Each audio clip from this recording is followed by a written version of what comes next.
꿈에서 깨어났을 때 나는 다른 사람이 되어 있었다. 내 사고방식은 매우 깊은 차원에서부터 바뀌어 있었다. 더 많은 수행을 해야 내가 그토록 가고 싶은 곳에 갈 수 있다는 지금까지의 생각에 처음으로 의문이 들었다. 그날 아침 벤에 홀로 앉아 있으면서 얻은 대답은 그것은 아니다였다. 진정한 자유를 향한 나의 길은 밧줄을 그저 더욱더 꽉 붙잡는 것보다 훨씬 더 미묘한 것이었다. 나보다 훨씬 현명한 무언가가 그날 밤 내 정신 속으로 들어와서 내가 나 자신과 맺고 있던 관계를 바꿔놓은 것이다. 나는 나의 하위자, 즉 홀로 통속 드라마를 쓰는 문제투성이의 낮은 차원의 나를 더 이상 없애버려야 할 적으로 여기지 않게 되었다. 그를 바라보는 관점이 달라졌다. 나는 이 모든 불안한 개인적 에너지를 상승을 위해 사용해야 했다. 그가 문제인 동시에 해결책이라는 사실이 완벽히 명료해졌다. 내 안에서 고군분투하는 그 인격체에게 일말의 연민이 느껴졌다. 훗날 나는 우리는 자아를 짓밟아서는 안 된다. 참 자아와 함께 자아를 상승시켜야 한다는 바가바드 기타의 한 구절을 배우게 될 것이었다. 하지만 그때까지 나는 인격적 자아의 인간성으로부터 해방되겠노라는 명분하에 그를 짓밟고 있었다. 이제 나는 그 에너지를 높은 차원으로 상승시키는 법을 터득하여 내 여정을 돕게끔 만들어야 했다. 나는 벤에서 나와 사원 건물 쪽으로 걸어갔다. 훨씬 가볍고 마음이 활짝 열린 기분이 들었다. 나는 나를 올가매고 있던 포승줄을 풀고 날개를 펴고 싶었다. 그러자면 제일 먼저 해야 할 일이 있었다. 마음 수련을 시작한 이래로 나는 마음속에 방이 하나 있다고 상상한 뒤 그곳으로 미키라는 개인적 자아를 데려가서 명상을 시켰다. 입구에 거대한 나무 문들이 달려있는 육중한 유리방이었다. 이 방이 아주 특별했던 것은 유리병 너머로 온 우주가 내다보인다는 점이었다. 명상하는 자리에 홀로 앉아 있으면 칠흑 같은 광활한 우주에 지구가 달랑 떠 있는 것을 볼 수 있었다. 미키에게 문제가 생길 때마다 나는 그를 그곳으로 데려가서 진정시켰다. 심지어 그를 그곳에 두고 나오는 게임도 했다. 나는 그가 언제나 조용하기만을 바랐고 자신이 겪는 모든 경험이 이 무한한 우주를 떠다니는 자그마한 한 톨의 먼지로부터 일어난다는 것임을 늘 명심하기를 바랬다. 그날 아침 나는 사원으로 가는 도중 잠시 길을 멈추고 두 눈을 감았다. 그리고 아주 특별한 방으로 향하는 그 거대한 나무 문들을 열어 젖혔다. 내가 방석 위에 두고 온 그는 즉시 몸을 바르게 폈다. 내가 가까이 다가갈수록 그는 더욱 절도 있고 또렷한 사람으로 변해갔다. 지금까지 그토록 엄격했던 태도와는 완전히 다르게 나는 그를 향해 부드럽게 손을 뻗으며 이렇게 말했다. 이제 나와도 돼.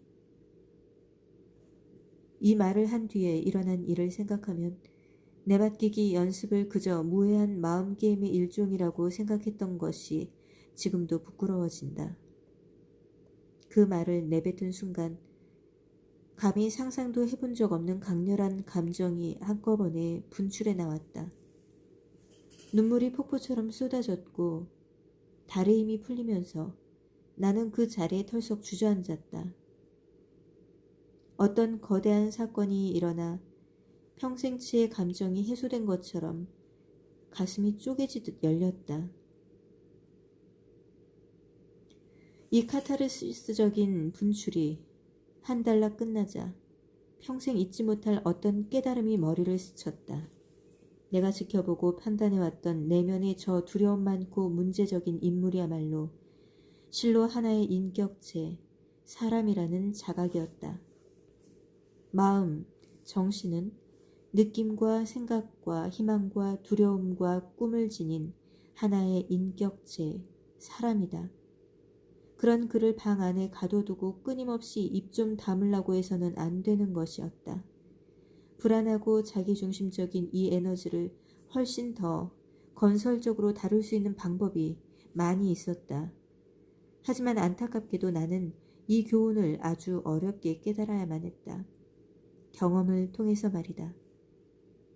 과거 그 어느 때보다도 훨씬 온전해진 것 같은 느낌 속에서 나는 꿈에서 내가 했던 말을 떠올렸다. 다른 길을 찾아야겠다. 그 다른 길이 무언지는 너무나 자명했다. 몸부림치는 대신 더 많이 내맡기는 길이었다. 나는 이미 삶이 나를 어디로 인도할지도 몰라도 그 흐름에 내맡기기로 결심했다. 이제는 그 원칙을 내면에도 적용해야 할 때였다. 마음과 그렇게 싸울 것이 아니라 긴장을 풀고 그저 편하게 존재하는 법을 배워야 했다. 목소리가 말을 한다고 해서 내가 그 말을 들어야 한다거나 그에 따라 삶의 방향을 바꿀 필요는 없었다. 그 목소리는 나와는 아무런 상관이 없었다. 그것이 무슨 말을 하건 나는 편안하게 힘을 빼고 있을 수 있었다. 나는 다시 원점으로 돌아왔다. 나는 목소리가 말하는 것을 알아차리는 사람이었다. 나는 침묵 수행을 깨고 나머지 기간 동안 사람들과 어울렸다. 말을 많이 했다는 뜻은 아니다. 말을 많이 하지 않았으나 나는 사람들이 편하게 말을 걸 수 있을 정도로만 사교성을 발휘했다. 공동체의 장기 거주자들을 만나서 그들의 여정에 대해 얘기를 듣기도 했다. 내가 겪은 변화와 상관없이 명상과 요가 수행은 계속해 나갔다. 문제는 수행이 아니라 바로 나였다.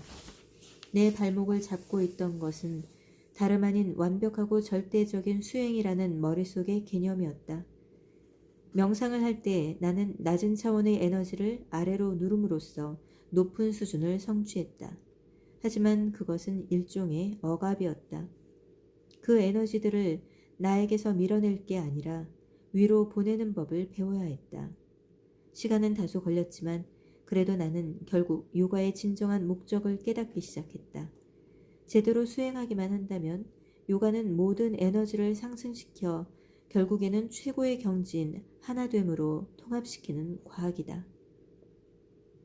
그렇게 공동체에서 몇 주간의 시간을 보낸 뒤 나는 짐을 챙겨 집으로 향했다. 나는 더 현명하고 명료한 사람이 되어 플로리다로 돌아갔다. 그렇게 씨가 뿌려지고 아주 심오한 가르침을 얻긴 했지만 내가 나와 화해하는 법을 배우게 된 것은 그로부터 얼마간의 시간이 더 지난 후다. 어쨌든 나는 내 집, 숲속의 고독한 내 아름다운 집에 도착할 날만을 손꼽아 기다려왔다.